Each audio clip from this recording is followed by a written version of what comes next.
علیکم مفتی صاحب. جی وعلیکم السلام. کیسے مزاج شریف؟ السلام علیکم مفتی صاحب. السلام علیکم، خوش آمدید. وعلیکم السلام. میں نے کہا شاید آواز نہیں پہنچی. علیکم السلام. علیکم السلام. چلیں ٹھیک ہے سر. اب ٹھیک ٹھاک ہے، امید ہے کہ آپ باخیریت ہوں گے. جی اب ہم تھوڑا پھر آغاز کرتے ہیں. جی پہلے موضوع پر موضوع کو میں وضاحت کرتا چلوں موضوع کی، تاکہ موضوع کلیئر ہو جائے کہ آج ہمارا جو عنوان گفتگو ہے وہ بیسیکلی ہے کیا. بالکل کریں جی. آپ 2 منٹ بات کریں. جی کریں 2 منٹ بات، 2 منٹ 4 منٹ. جی اگر کرنا چاہیں یاری صاحب کرنا چاہتے ہیں تو پہلے وہ کر لیں، میں ذرا سن لیتا ہوں. نہیں آپ مہمان ہیں، آپ کریں. جی جیسے آپ لوگوں کی مرضی بھائی. اہل تشیع اثنا عشری جو ائمہ کی امامت و خلافت کا ثبوت و ترتیب کتاب اللہ کی روشنی، یعنی یہ جو اہل تشیع کے 12 امام ہیں، ان کی امامت و خلافت کا جو ثبوت ہے اور جو ترتیب کا ثبوت ہے وہ کتاب اللہ کی روشنی میں اس کے تحت جو ہے نا وہ انشاءاللہ تعالی آج عنوان گفتگو ہے. اور اسی پر انشاءاللہ دلائل و براہین پیش کی جائیں گی جانبین کی طرف سے. تو اس کی کچھ شرائط بھی ہیں. تو ضروری ہے کہ پہلے تعارف جانبین ہو جائے. جی میں بحمد اللہ تعالی سنی حنفی بریلوی کی طرف سے بحثیت مناظر ہوں. مفتی عبدالرسول مدنی رضوی البغدادی، پنجابی پاکستانی. شہر کون سا ہے؟ فیصل آباد. جی فیصل آباد. صحیح. اور خوش تعلیمی اطلاعات کے اعتبار سے یہ ہے کہ تخصص فی الفقہ الاسلامیہ اور ایم فل اسلامک اسٹڈی. ماشاءاللہ. میرے خود مخالف ہیں. جی ان کو بھی ماشاءاللہ لوگ جانتے ہیں. اپنے تعارف سے مستفید کروائیں گے. جی بسم اللہ الرحمن الرحیم. دیکھیں لوگ تو مجھے جانتے ہیں، حقیر کو آپ بھی جانتے ہیں، تبھی اسی لیے تشریف لائیں. آپ تو ایک مجہول غیر جس کو آپ نہیں جانتے ہیں، غیر معلوم آدمی کے پاس تو تشریف نہیں لاتے. عرض یہ ہے کہ آپ بات کرنا چاہتے ہیں 12 ائمہ علیہ السلام کی امامت قرآن مجید سے. کیا آپ حاضر ہیں کہ آپ کا اپنا جو عقیدہ امامت ہے، جس کا نہ قرآن میں ہے نہ سنت میں ہے، کوئی اساس ہی نہیں ہے اور عقل صریح کے بھی خلاف ہے اور قرآن اور سنت کے مخالف ہے، اس کے متعلق بھی بات کرنے کی اجازت دیں گے ہمیں؟ یا وہ آپ کے جرأت نہیں ہے اور آپ کی تیاری بھی نہیں ہے اور کبھی تیاری ہوگی بھی نہیں ان کی کہ اپنے ہی خلافت. آپ دیکھیں آپ کا جو عقیدہ خلافت ہے کہ دیکھیں کہ رسول صلی اللہ علیہ وسلم نے اور قرآن مجید میں کسی کو خلیفہ نہیں بنایا. اجازت دیں گے بات کرنے کی؟ ایک منٹ صرف ایک منٹ. آپ مجھ سے سوال کر رہے ہیں یا بتا رہے ہیں کہ مجھے کرنا چاہتے ہیں؟ بتا رہے ہیں. آپ سن لیں. آپ کا جو عقیدہ امامت و خلافت ہے، میں آپ کو بتاتا ہوں کہ آپ کا کیا عقیدہ امامت و خلافت ہے. شاید آپ کو خود پتہ ہے یا پتہ نہیں ہے، آپ نے مطالعہ کیا ہے یا نہیں کیا. بہت سارے مولویوں کو اپنے مذاہب کا عقائد کا پتہ نہیں ہوتا کہ رسول صلی اللہ علیہ وسلم نے کسی کو خلیفہ نصب نہیں کیا، قرآن مجید نے بھی کسی کو خلیفہ نصب نہیں کیا، اور طریقہ بھی نہیں بتایا کہ خلیفہ اگر آپ کوئی مسلمان نصب کرنا چاہیں وہ کس طریقے سے نصب کریں گے، اور یہ بھی نہیں بتایا کہ وہ کیوں نصب نہیں کرتے اپنے بات کے لیے. تو یہ بالکل محمل چھوڑ دیا ہے اور امت کو ایک حیرت اور ضلالت اور گمراہی میں چھوڑ دیا، اور پھر کہہ بھی دیا کہ دین کامل ہے، اور یہ بھی کہہ دیا ہے کہ سب کو پتہ ہے کہ سب سے جو اختلافی مسئلہ ہے مسئلہ امامت ہے. اور آپ کے ہاں خلیفے کا تعین کس طرح سے ہوتا ہے؟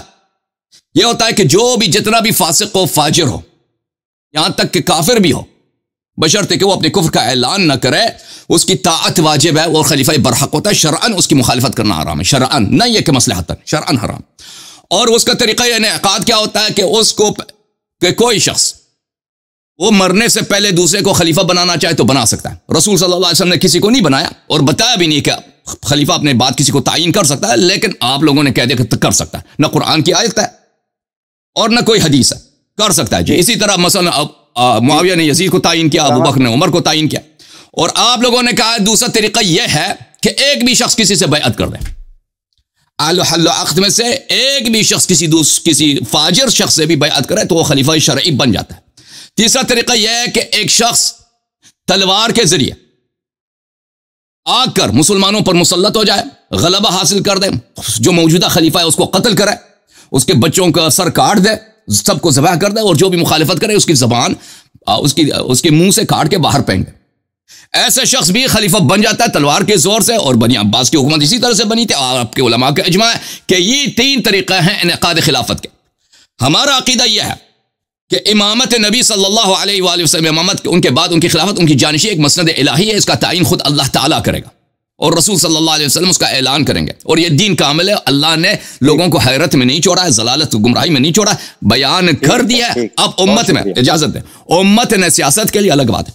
تو عرض ہے آپ کا جو عقیدہ ہے اللہ کے الوہیت کے خلاف ہے، اللہ کے خلاف الحاد ہے، یعنی اللہ کو پتہ ہے کہ میں امامت کا مسئلہ مسلمانوں کو ضرورت ہے، بیان ہی نہیں کیا، کسی کو تعین بھی نہیں کیا، اور پھر یہ 3 طریقے جو آپ نے بتایا ہے، اور ہر فاسق فاجر کو آپ نے خلیفت الرسول صلی اللہ علیہ وسلم مانا ہے، یہ عقل کے خلاف ہے، سنت کے خلاف ہے، قرآن مجید کے خلاف ہے۔ جی آپ اپنے عقیدے کے بھی دفاع کرنے کے لیے تیار ہیں؟ ہم تو حاضر و آمادہ ہیں کہ ہم بیان کریں اپنے عقیدے کو۔ ٹھیک ہوگا جی، 2-3 منٹ انہوں نے بھی گفتگو فرمائی ہے، تھوڑا سا انہوں نے اپنی ابتدائی گفتگو میں اپنا تعارف تو لوگ ان کو جانتے ہیں، ماشاءاللہ پچھلے کئی سالوں سے یہ اپنا پروگرام لائیو کرتے ہیں۔ علامہ الشیخ حسن اللہ یاری امریکہ سے ہیں، اور دوسرے ہمارے مسلک اہل سنت کے بڑے نوجوان وکیل اہل سنت ہیں، اور مفتی جناب عبد الرسول مدنی صاحب فیصل آباد پاکستان سے ہیں۔ کچھ لوگ ابھی بھی جوائن کر رہے ہیں، تاکہ میں نے ان کا دوبارہ تعارف کرا دیے تاکہ ان کو بھی پتہ چل جائے۔ اور آج کا جو موضوع گفتگو ہے جو پہلے سے بھی طے ہے، تو وہ یہ ہے کہ عقیدہ امامت منصوص من اللہ۔ تو ظاہر ہے اس کا جو اہل سنت والجماعت کے مفتی عبد الرسول صاحب ہیں، وہ اس کے وہ سمجھتے ہیں کہ یہ منصوص من اللہ نہیں ہے، اثنا عشری مسلک اہل تشیع کا یہ یعنی عقیدہ ٹھیک نہیں ہے، درست نہیں ہے۔ اس کے نہ درست ہونے پر وہ اپنے کچھ دعویٰ پیش کریں گے، اس پر دلائل دیں گے، تو اس کے حق میں جو ہیں وہ جناب حضرت علامہ شیخ حسن اللہ یاری صاحب امریکہ سے، وہ آگے اس کا دفاع کریں گے۔ تو ٹھیک ہے، ابتدائی گفتگو ہوگی۔ مزید کوئی مفتی عبد الرسول صاحب آپ کچھ کہنا چاہیں گے جو انہوں نے بات کی؟ میں نے ان سے سوال کیا نا، بہت اہم سوال کیا، اس کو جواب دینا انہوں نے۔ میں دے رہا ہوں ان کو 2 منٹ نا، وہ اہم سوال ہے، اس کے بارے کہہ کے اوپر آگے بڑھتے ہیں موضوع کی طرف آج کی۔ جی سر، جی مفتی عبد الرسول صاحب جی اجازت ہے؟ بسم اللہ۔ بالکل جی اجازت، بالکل جی۔ میرے طریقے مخالف جو ہیں فاضل الشیعہ حسن اللہ یاری صاحب، یہ کہہ رہے ہیں کہ اہل شیعہ کے ہاں یہ بات طے شدہ ہے کہ اللہ تعالیٰ تعین کرتا ہے خلافت کا۔ تو میں بھی یہی پوچھ رہا ہوں ان سے، شاید انہوں نے ابھی میرے موضوع کا جو آغاز تھا وہ بغور سنا نہیں ہے۔ میں نے ان سے یہی کہا تھا کہ جو شیعہ کے جو 12 امام ہیں، انہوں نے امامت بنائی ہے، خلافت بنائی ہے، ثبوت ان کے ذمہ ہے کہ وہ پیش کریں گے۔ الٹ یہ کہہ رہے ہیں کہ جی آپ نے تو کہا ہے کہ اللہ نے ویسے چھوڑ دی، وہ بھائی ہمارا تو جو چھوڑ دیا ہے، ہم نے تو ان کو نہ تو مطلب اس طرح کی خلافت دی ہے جس طرح کی آپ نے خلافت دی ہے، کہ آپ ان کو جس طرح کا خلیفہ مانتے ہیں، جس طرح کی امامت کے آپ قائل ہیں ان کے، ہم تو قائل نہیں ہیں۔ دیکھو ہم تو مدعی الانکار ہیں، آپ مدعی الاثبات ہیں۔ آپ کہتے ہیں کہ وہ ہیں اور اللہ نے بنائے ہیں، منصوص من اللہ ہیں، اللہ کی طرف سے بنائے گئے ہیں، اور اللہ کی طرف سے بنایا جانا جو طریقہ ہے وہ سب سے اتھینٹک جو ہے وہ اسقل الشیء کتاب اللہ تعالی ہے۔ تو آج جو میرا موضوع تھا وہ یہی تھا کہ ان کی امامت و خلافت کا جو ثبوت ہے وہ کتاب اللہ کی روشنی میں پیش کیا جائے۔ تو یہی ہمارا موضوع ہے کہ جو اللہ سمجھتے ہیں اللہ کے قرآن سے۔ عرض یہ ہے کہ ایک منٹ دے دیں، میں بات ختم کرنے لگا ہوں۔ انہوں نے کافی بولا ہے، مکمل کر تو میں یہ کہنا چاہتا ہوں کہ یہ ہمارے عقیدے کیا ہیں، ہم کیا سمجھتے ہیں، ہمارا بخاری کون ہے، ہمارا جو ہے وہ مسلم کون ہے، اور پھر باقی جو ہمارے جو مطلب مورخین ہیں، محدثین ہیں، مفسرین ہیں، وہ کون ہیں، کیا ہے، وہ تو بھی بات کی بات ہے۔ یہ اپنا ثبوت پیش کریں گے کہ جو یہ منصوص من اللہ کی طرف سے بنائے گئے خلیفہ ہیں، ان کی ترتیب اور ان کی خلافت، ان کی امامت، ان کا ثبوت قرآن کے ذریعے سے، کیونکہ سب سے جو اول قطعی ہے وہ قرآن ہے، اسقل الشیء قرآن، اور اللہ کے نبی بھی قرآن۔ سمجھ گئے آپ سے جو سوال کیا گیا تھا اس کا یہ جواب نہیں دے رہے طارق بھائی۔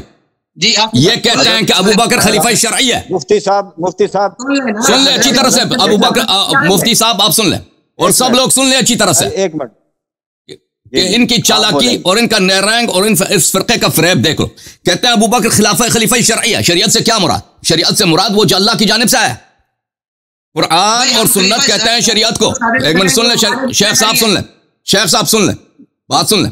ابو بکر خلیفہ شرعی ہے، لیکن اس کا کوئی نص نہیں ہے، اس کے نصب ہونے کا طریقہ نہیں ہے، نہ قرآن میں نہ سنت میں، کس طریقے سے بنا، نہ رسول صلی اللہ علیہ وسلم نے اس کو خلیفہ بنایا اور نہ وہ میتھڈولوجی بتایا، وہ طریقہ کار بتایا جس کی وجہ سے اگر کوئی خلیفہ بنے تو شرعی بنتا ہے۔ تو کیسے شرعی بن گیا بھائی؟ یہ شریعت پہ بہتان ہے کہ نہیں ہے؟ عمر خلیفہ شرعی ہے، اچھا کوئی اس کے شرعی طریقے سے خلیفہ بننے کا کوئی طریقہ کار نہیں ہے۔ عثمان اسی طرح، اس کے ان کے جتنے خلفاء ہیں، ان کے جتنے خلفاء ہیں یہ سب خلفاء شرعی ہیں، فاسق ہوں، فاجر ہوں، یہاں تک کہ کافر بھی ہوں، بشرط یہ کہ وہ اپنے کفر کا اظہار نہ کریں زبان سے، کفر اپنے دل میں چھپائے۔ وہ شریعت میں اس کی طاعت واجب ہوتی ہے، اس کی مخالفت حرام ہوتی ہے۔ کہتے ہیں ہم سے نہ پوچھو، دلیل نہ مانگو۔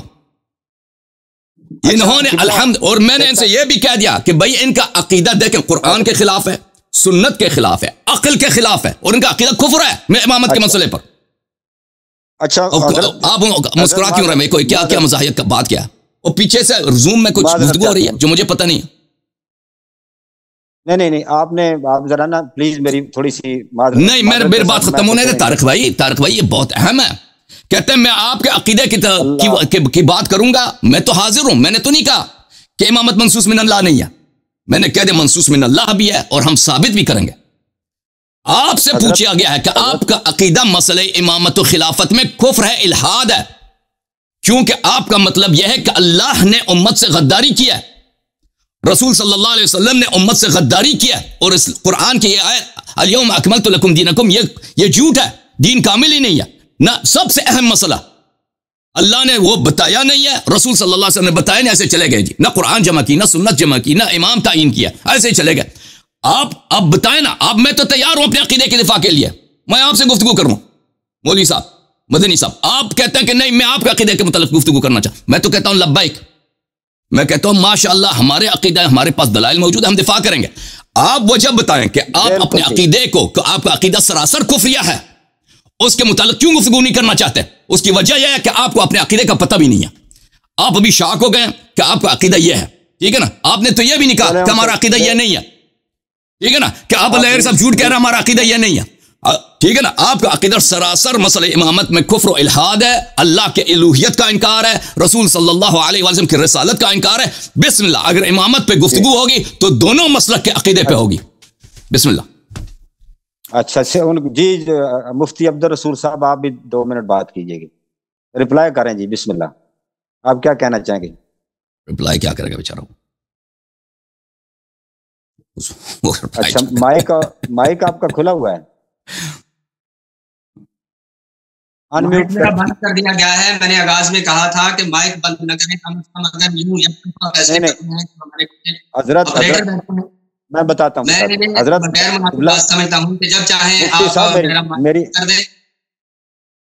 مفتی صاحب میری گزارش سنیں، یہ غیر مناسب ہے اور غیر عادلانہ کام ہے۔ اور مفتی صاحب میری گل تے سن لو، پلیز میری گل سن لو۔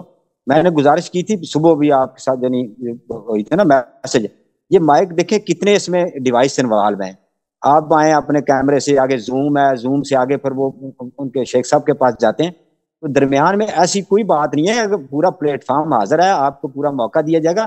یہ کوئی ٹیکنیکل مسئلہ ہو سکتا ہے، میرے پاس تو یہ دیکھیں ہاتھ کھڑے ہیں، میرے پاس کوئی مائک شیک نہیں ہے، تو آپ اس کو یہ نہ سمجھے کہ ٹیکنیکل مسئلہ میرے لیے ہے، یہ یاری صاحب کے لیے نہیں ہے، یہ صرف ایک ٹیکنیکل جو مسئلہ آتا ہے وہ کیا میرے پر ہی ہوتا ہے، وہ میرے پر امپلیمنٹ ہوتا ہے، اور آپ سوچنے والی سمجھدار آدمی ہے یار۔ اچھا ایک سنیں، کاظمی صاحب سے سنیں آپ، کیا ذرا سن جی، ذرا جی اپریٹر صاحب کی وائس کھولیں، جنہوں نے یہ ٹیکنیکل چیزوں کو نا ڈیل کرتے ہیں، ذرا بتائیں ان کو۔ یہ اکثر شکایت کرتے ہیں لوگ کہ جی یہ مسئلہ ہے۔